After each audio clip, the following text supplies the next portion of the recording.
সপ্তাহে একটা দিন সোয়াবিনের স্বাদ পরিবর্তন করার জন্য বাড়িতে একবার ট্রাই করুন জিরা সোয়াবিন। তার জন্য সোয়াবিনটা লবণ দিয়ে সেদ্ধ করে নেব। এদিকে কড়াইয়ের মধ্যে তেল দিয়ে আলুটা লাল লাল করে ভেজে তুলে নিয়ে ওই তেলের মধ্যে জল চেপে সোয়াবিনগুলো ভালো করে ভেজে তুলে নেব।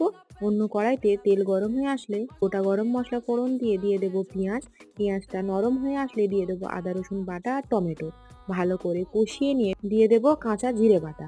ভালো করে কষিয়ে নিয়ে হলুদ গুঁড়ো কাঁচা লঙ্কা দিয়ে তেল ছেড়ে আসলে অল্প চিনি দিয়ে নাড়িয়ে চাড়িয়ে নিয়ে ভাজা সয়াবিন আর আলু দিয়ে ভালো করে কষিয়ে নেব। সাথে দেবো স্বাদ মতো লবণ। আরও একটু জল দিয়ে ভালো করে কষিয়ে নিয়ে আলু সেদ্ধ হয়ে আসলে দিয়ে দেবো গরম জল। ভালো করে ফুটিয়ে নেব হাই ফ্লেমে। কাসুরি মেথি দিয়ে নাড়িয়ে চাড়িয়ে মাখা মাখা হলেই গ্যাস অফ করে দিলে সাদা গরম ভাতের সাথে সার্ভ করুন। যেটা খেতে হয়েছিল অসাধারণ।